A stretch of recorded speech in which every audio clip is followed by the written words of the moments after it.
سوال اینجاست که چرا تو باید بار التیام زخموی خانوادت یا نسلای قبل خانوادت رو به دوش بکشی؟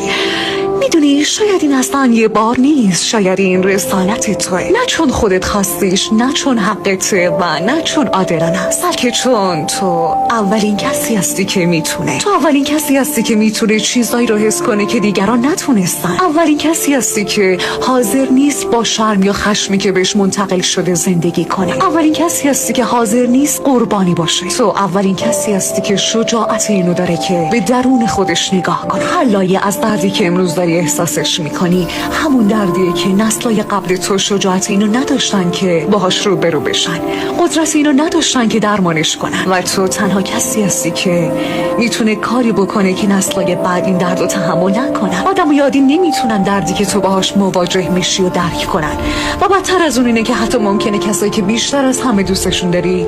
تو رو به خاطر این مسیر سرزنش کنن و در نهایت ترکت کنن. اما آدمای زیادی هستن که مسیر تو رو دارن طی میکنن و میدونن این کاری که داری انجام میدی چقدر شجاعانه و معنی داره. پس از خودت مراقبت کن، هر وقت لازم شد استراحت کن و هر جا که لازم دیدی برای آدمو مرز بذار، و هیچ وقت به قدرتی که داری شک نکن، به خودت و هدیه‌ای که بهت داده شده اعتماد کن، تو لحظه بمون و سعی کن همه چی رو ببینی بدون اینکه ازش فرار کنی. شفا یعنی زخما رو لمس کنی بدون اینکه بخوای کسی رو متهم کنی، یعنی بپذیری، ببینی، بغض کنی اما فرار نکنی، یعنی بتونی گریه کنی برای دردایی که حتی اسم نداشت و بعد آروم بلند شی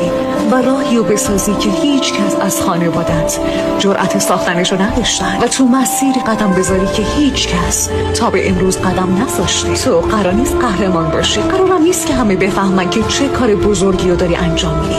این راه سختیه، ممکنه اذیت بشی و حتی ممکنه تنها بشی، اما کاری که به تنهایی داری انجام میدی قرار خیلی از نسل‌ها رو نجات بده. این مسیر بزرگتر از چیزیه که فکرش میکنی، خیلی بزرگتر.